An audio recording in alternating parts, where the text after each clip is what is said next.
Mesdames, Messieurs, bonjour et bienvenue à cette édition d'information. La 11e conférence des gouverneurs ouvre ses portes aujourd'hui, mercredi, à Kalemi, dans la province de Tanganyika.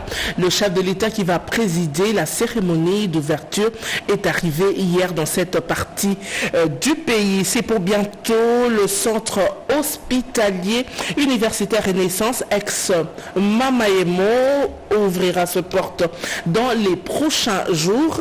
Les derniers réglages ont été finalisés. Voilà tout pour les titres. Encore une fois, bienvenue à cette édition d'information. Le président de la République, Félix Antoine Tshisekedi Tshilombo, est arrivé hier mardi à Kalemi, chef-lieu de la province de Tanganyika, de l'aéroport jusque devant le terrain Maendeleo, lieu choisi pour son meeting. Le chef de l'État a été accueilli chaleureusement par la population. C'est sous un ciel chargé de nuages et une pluie battante que le président de la République, Félix Antoine Tshisekedi Tshilombo, a fait sa descente à l'aéroport de Kainda à Kalemi, où l'attendait la population en liesse. Alors que les températures chutaient et que le vent frais s'intensifiait, la population déterminée s'était mobilisée en masse pour accueillir son chef de l'État. Les rues menant à l'aéroport étaient bondées de milliers de Calémiens brandissant des pancartes et des drapeaux, malgré les gouttes d'eau qui les mouillaient de la tête aux pieds. Cette mobilisation témoigne de l'importance de cette visite pour la population de Kalemi et ses environs. Le point d'orgue de cette visite a été le meeting organisé devant le terrain Maendeleo sur la route Lumumba. Tous les Calémiens se sont donné rendez-vous pour écouter celui qu'ils appellent affectueusement Babawa Taïfa. Dans son adresse, le président de la République a remercié la population de Kalemi pour l'accueil délirant lui réservé, bravant la pluie qui a arrosé la ville ce mardi. Dans son discours, le chef de l'État a rappelé les 6 engagements de son deuxième quinquennat qui accordent une place de choix à la création d'emplois pour les jeunes grâce à l'entrepreneuriat. La protection du pouvoir d'achat, assurer avec plus d'efficacité la sécurité pour tous, l'engagement de garantir plus d'accès aux services sociaux de base et le dernier consistant à renforcer l'efficacité de l'administration publique. Bref, des engagements majeurs qui forment le contrat qu'il a conclu avec les Congolais dans le souci de satisfaire toutes les couches sociales de la population. Même à ceux qui ne m'ont pas voté, je reste le président de tous les Congolais et je travaille pour le bien-être de tous, a dit le chef de l'État. Concernant le pouvoir d'achat des Congolais, le président de la République a promis la baisse du prix des denrées alimentaires et autres biens de première nécessité pour permettre à tous les Congolais de bien passer les fêtes de fin d'année. Le troisième engagement que j'avais pris devant vous, c'était celui d'améliorer le pouvoir d'achat. Nous sommes en train de prendre des mesures pour améliorer la vie de nos compatriotes. Nous avons pris déjà des mesures pour baisser le prix du carburant.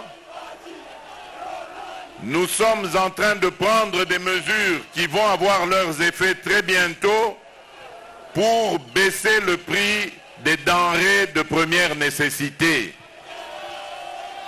Et je peux vous dire que tout est fait, tout est pris en compte pour que vous puissiez passer d'agréables fêtes de fin d'année.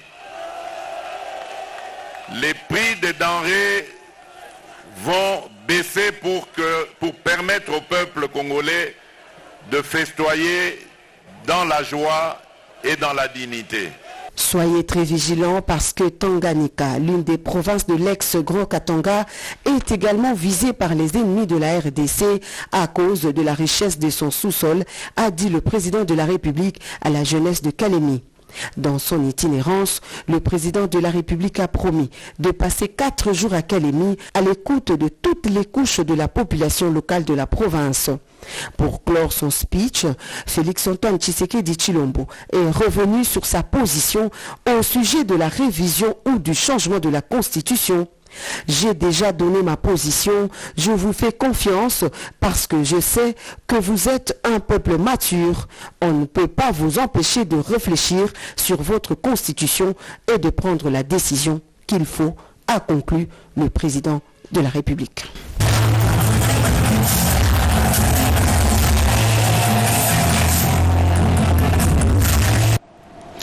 Avant de quitter Kinshasa pour Kalemi, le chef de l'État, Félix Antoine Tshisekedi Tshilombo, a assisté à la cérémonie d'ouverture du 5e congrès africain de neurochirurgie tenu à Kinshasa en présence de plus de 300 experts venus de 86 pays.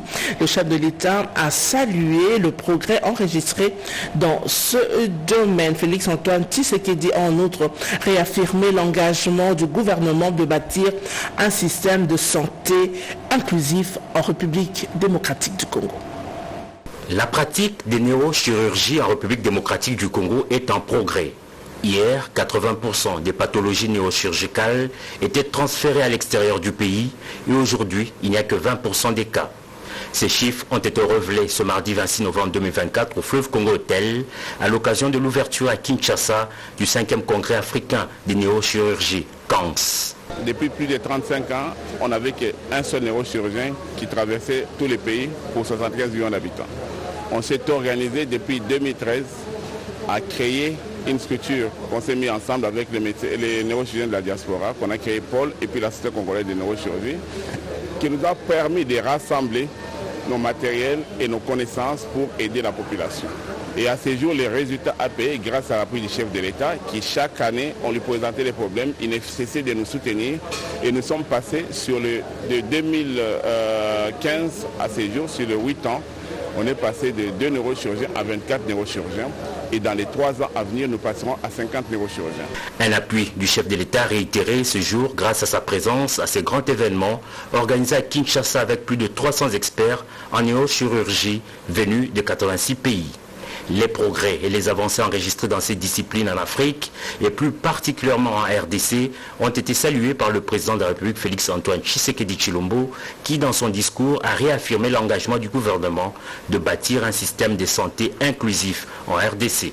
Cette avancée inimaginable il y a encore quelques années est le fruit des efforts remarquables de grandes écoles africaines de neurochirurgie.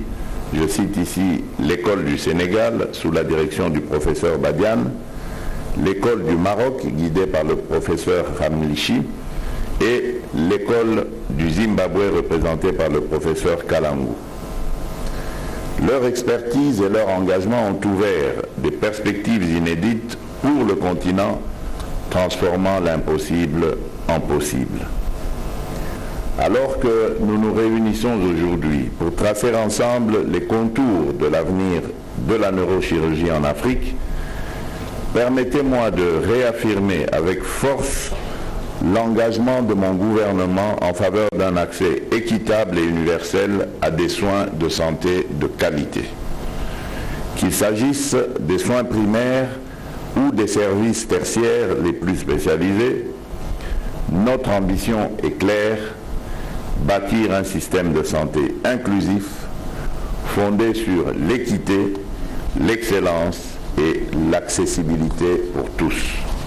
Des trophées, 3 au total, ont été remis par le chef de l'État à quelques écoles qui ont formé des néo-chirurgiens congolais.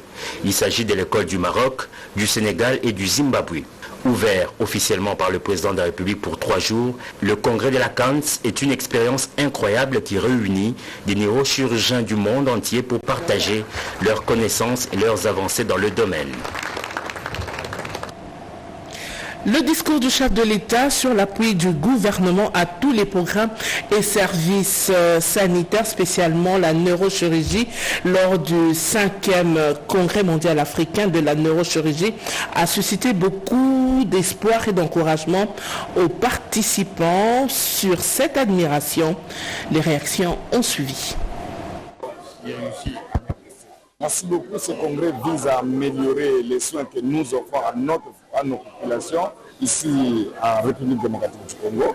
Ça vise aussi à améliorer encore notre collaboration avec d'autres pays africains envie de former d'autres neurochirurgiens et améliorer les soins. Comment expliquez-vous le manque d'intérêt des Congolais dans ce domaine syndical aussi de la vie nationale? Merci beaucoup. Il n'y a pas manque d'intérêt. Il y a intérêt, c'est parce que pour être formé, il fallait quitter le pays. Il fallait avoir les moyens pour aller se spécialiser à l'étranger. C'est pourquoi maintenant nous avons nos écoles propres et il y a des gens qui sont vraiment intéressés. Et comme on l'a dit, à l'intérieur d'ici 3 ans, nous allons quitter de 24 neurochirurgiens dans le pays à 60 neurochirurgiens. Peut-être le défi qui est pris dans cette zone. Merci. Le défi, en premier lieu, c'était le manque d'équipement. Et maintenant, nous en avons. On nous a équipés, le chef de l'État s'est battu vraiment pour que nous puissions avoir tout. Et là, les interventions qu'on ne faisait pas avant, on commence à les faire. Deuxièmement, c'était l'acceptation de ces chirurgies par la population et avec les formations, avec les messages de sensibilisation, la population comprend maintenant les bénéfices de cette chirurgie. Merci. Pour soutenir la réforme foncière en République démocratique du Congo, l'ONU Habitat a mené 2 études, dont une de base et l'autre porte sur les conflits fonciers. Les résultats de ces études ont été présentés aux parties prenantes dans les 6 zones où elles ont été présentées. Les limites des parcelles entre les individus, celles des terres, entre les communautés, ainsi que les différends opposant les populations aux concessionnaires figurent parmi les principaux problèmes identifiés auprès de 800 ménages qui ont été consultés dans les 6 zones d'intervention. À Kisantou, comme un peu partout ailleurs, l'étude indexe également les manques d'informations et la superposition des titres fonciers. 60% de la population ne dispose que des actes de vente. Ils n'ont pas de certificat d'enregistrement. En moyenne, 2 à 5% seulement des populations possèdent un certificat d'enregistrement.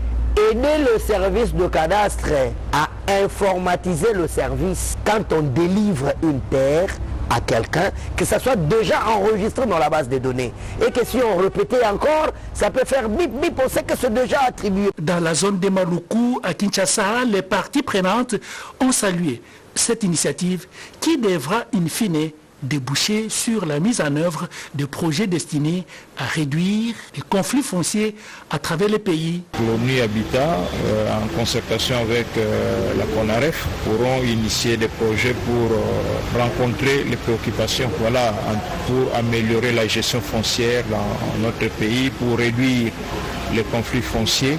Nous sommes très satisfaits dans la mesure où nos recommandations ont été prises en compte afin que la loi qui sera promulguée en révision de l'ancienne loi qui existait puisse être compréhensible pour toute la population. L'ONU Habitat, quant à lui, se tient prêt à appuyer le gouvernement congolais à mener à bon port cette réforme foncière. L'équipe dirigeante du programme de démobilisation, désarmement et réinsertion sociale était avec les partenaires qui l'accompagnent dans le cadre de ces activités. On fait le point dans ce reportage. La définition d'une théorie des changements est un cadre de résultats communs afin d'améliorer la redevabilité et la cohérence des interventions en soutien au programme de désarmement, démobilisation, relèvement communautaire et stabilisation au PDDRCS. Tel est l'objectif de l'atelier de consultation regroupant les acteurs de stabilisation aux partenaires au PDDRCS qui s'est clôturé dernièrement dans le Sud Kivu. Les partenaires sont engagés à nous appuyer pour que nous puissions concrétiser et rendre visible la vision du chef de l'État qui est celle de consolider la paix à l'est du pays et sur toute l'étendue de la République.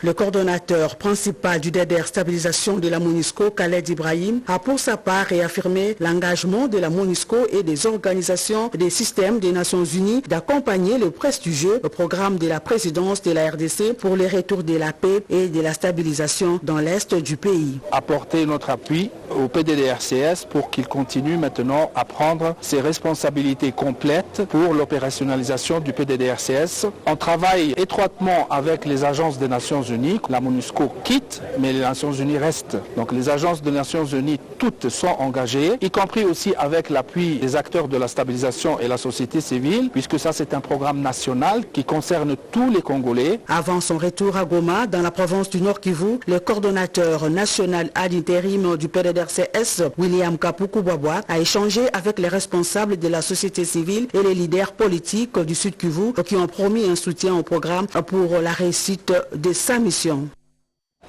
J'ai annoncé à l'entame de ce journal que bientôt les services hospitaliers du centre universitaire Renaissance ex-Mamaemo va ouvrir ses portes. Le ministre des Finances qui a reçu le membre du conseil d'administration de cette institution hospitalière pour finaliser le dernier réglage. Centre hospitalier universitaire Renaissance, c'est comme cela que va désormais s'appeler l'hôpital de référence de Kinshasa ex-Mamaemo. Tous les services sont presque effectifs. Le président du conseil d'administration et le comité de gestion de ces centres hospitaliers veulent s'assurer que les derniers travaux sont pris en charge par le bureau central des coordinations et le ministre des Finances Doudou Fambali Koundé Libotaï. Ils veulent donner un cachet particulier au lancement de la reprise des activités. Mamaemo est en train de se terminer pour laisser place au CHU Renaissance. C'est la volonté de son Excellence, Monsieur le Président de la République, qui a poussé la mise en place de cette nouvelle infrastructure. Et notre travail, c'est de nous assurer que l'infrastructure donne les services. Avec le Président du Conseil d'administration et le comité de gestion, nous avons rencontré son Excellence, Monsieur le Ministre des Finances, pour préparer le lancement effectif des services au niveau du CHU Renaissance. Nous avons admiré le pragmatisme de son Excellence, Monsieur le Ministre, et il est allé droit au but et on a trouvé des solutions. Je pense que nous devrons être en mesure de louer ce genre d'attitude vis-à-vis des gestionnaires publics. Plus d'un siècle après, le centre hospitalier universitaire Renaissance ex-Mamaemo a subi une cure de jouvence. En 2021, le chef de l'État congolais, Félix-Antoine Tshisekedi Tshilombo, décide sa rénovation. Bientôt, c'est un centre hospitalier universitaire Renaissance qui renaîtra complètement de ces centres. Des intrants de pêche donc du gouvernement remis aux pêcheurs de la province de Tanganyika par le ministre en charge de ces secteurs. Au bord du lac Tanganyika, réputé poissonnier du monde, dans la ville de Kalemi, chef-lieu de la province de Tanganyika, Jean-Pierre Tshimanga-Bwana, ministre de la Pêche et Élevage, a procédé à la remise des intrants de pêche et autres matériels aux pêcheurs. 20 moteurs hors bord, plusieurs cartons d'hameçon, le nappe de pêche, les cordes, les panneaux solaires, les batteries et les projecteurs, c'est tous les paquets qui constituent ces dons du gouvernement de la République pour secourir les pêcheurs victimes de la montée des eaux du lac Tanganyika. Le patron de pêche et élevage a demandé aux bénéficiaires de ne jamais se sous-estimer car le chef de l'État, Félix-Antoine Tshisekedi Tshilombo, a mis ce secteur de pêche et élevage au centre du développement, un secteur créateur d'emplois et qui doit générer des recettes. Tout en leur rappelant les 2 décisions importantes prises à Dar es Salaam pour Kalemi lors de la conférence de l'autorité de la régulation du lac Tanganyika, notamment le dragage de la rivière Lukuga, la construction d'un barrage qui va réguler les eaux. Dans le même ordre d'idées, Jean-Pierre Tshimanga a insisté sur le bon usage de ces intrants en bon père de famille. Nous sommes en train de booster ce secteur.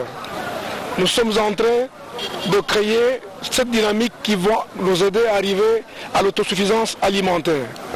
Si nous ne venons pas au secours des hommes et femmes qui travaillent dans ce secteur, nous n'atteindrons pas la sécurité et la souveraineté alimentaire. Et je dis dans mon allocution que nous sommes contre la pêche avec de fils à mailles prohibés. Cet acte au profit des bénéficiaires de Kalemi est un geste louable, tel qu'exprimé par le gouverneur de la province du Tanganyika, Christian Kitungwa, venu assister personnellement à cette cérémonie de remise des intrants aux pêcheurs.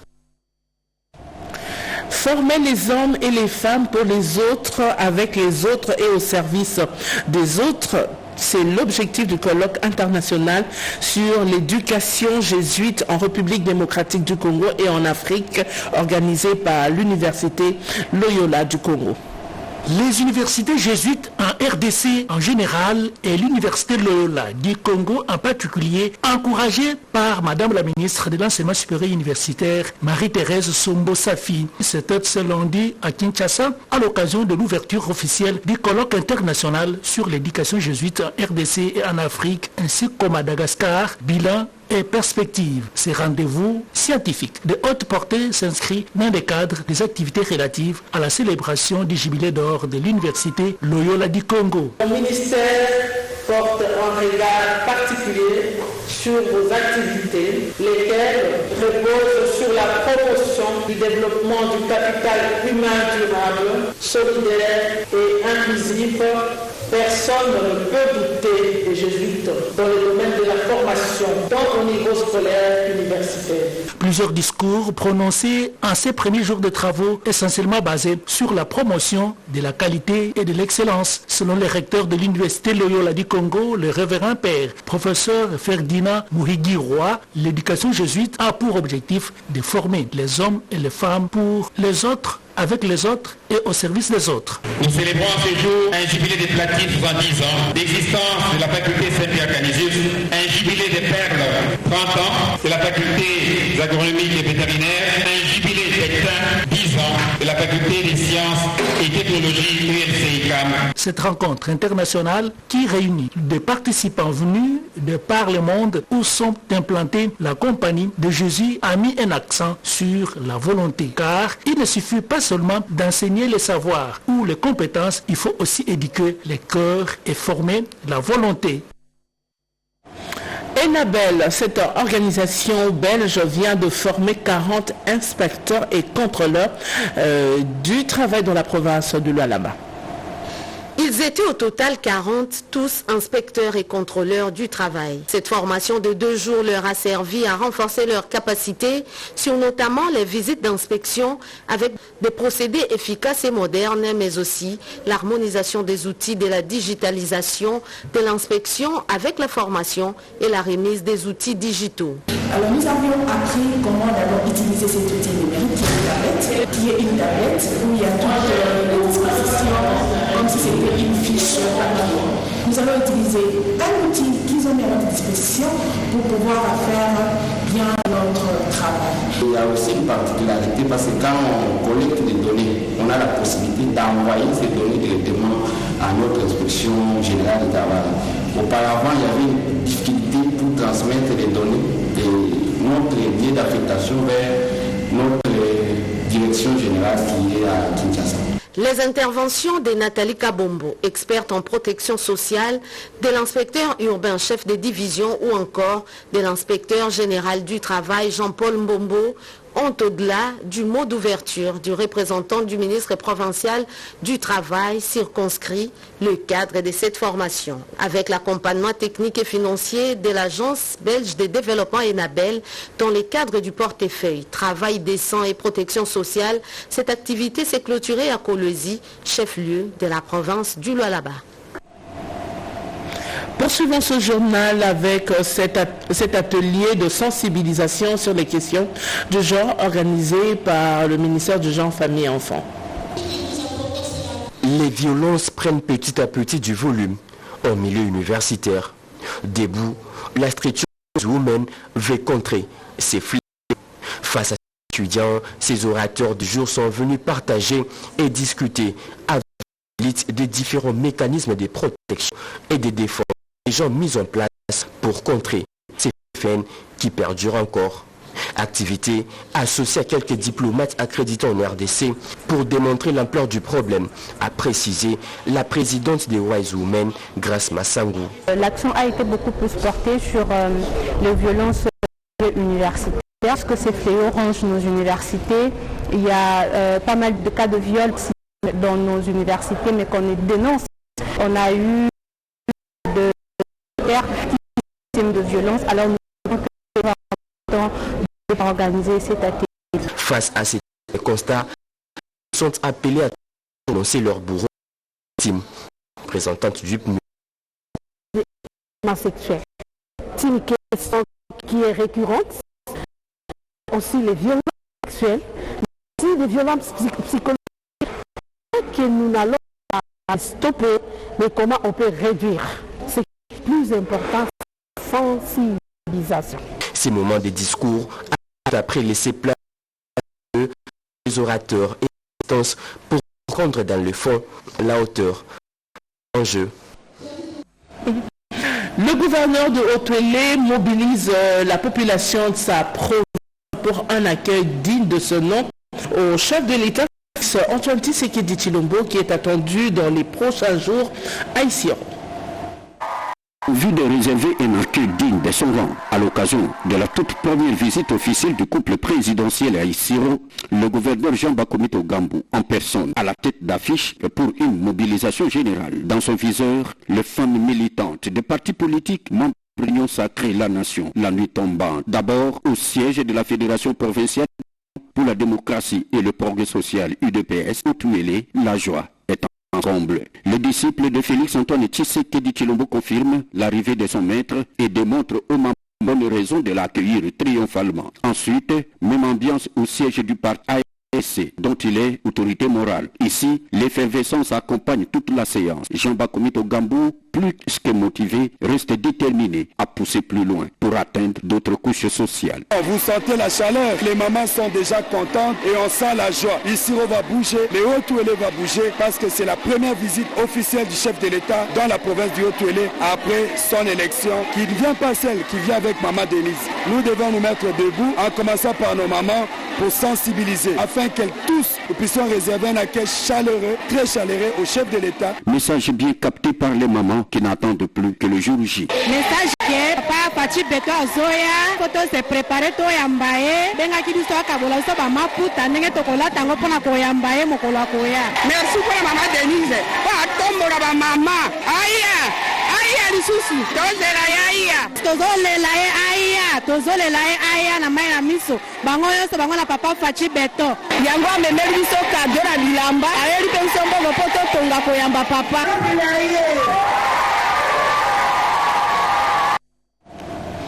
En politique, les voix s'élèvent pour dire oui à la révision ou au changement de la Constitution.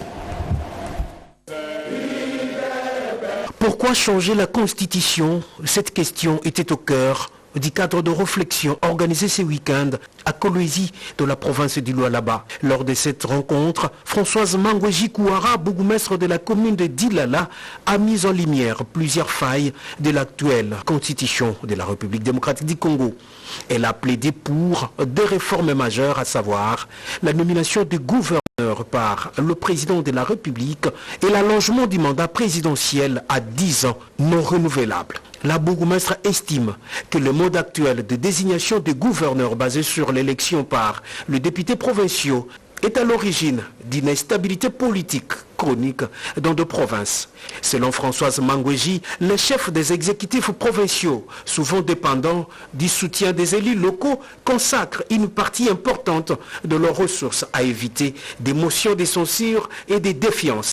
Si les gouverneurs sont nommés par le président de la République, ils n'auront plus à dilapider les fonds publics pour satisfaire les députés provinciaux. Ils pourront se concentrer sur le besoin réel de la population, a-t-elle martelé. Selon elle, des demandants de 5 ans courants dans plusieurs pays africains mobilisent de ressources considérables pour organiser une deuxième élection présidentielle. Ces fonds, selon elle, pourraient être mieux utilisés pour financer des projets de développement. Elle souligne que ces systèmes permettraient au président de se concentrer pleinement sur la vision à long terme sans être perturbé par des perspectives d'une réélection. C'en est fini pour cette édition d'information réalisée par Mamita Bangolo et André Djek. François Kapiamba, héritier, Katendi et Alain Galia ont assuré la partie technique. Lucie Lavie Chisenda revient à 13h30 pour la grande édition de la mi-journée. D'ici là, portez-vous bien.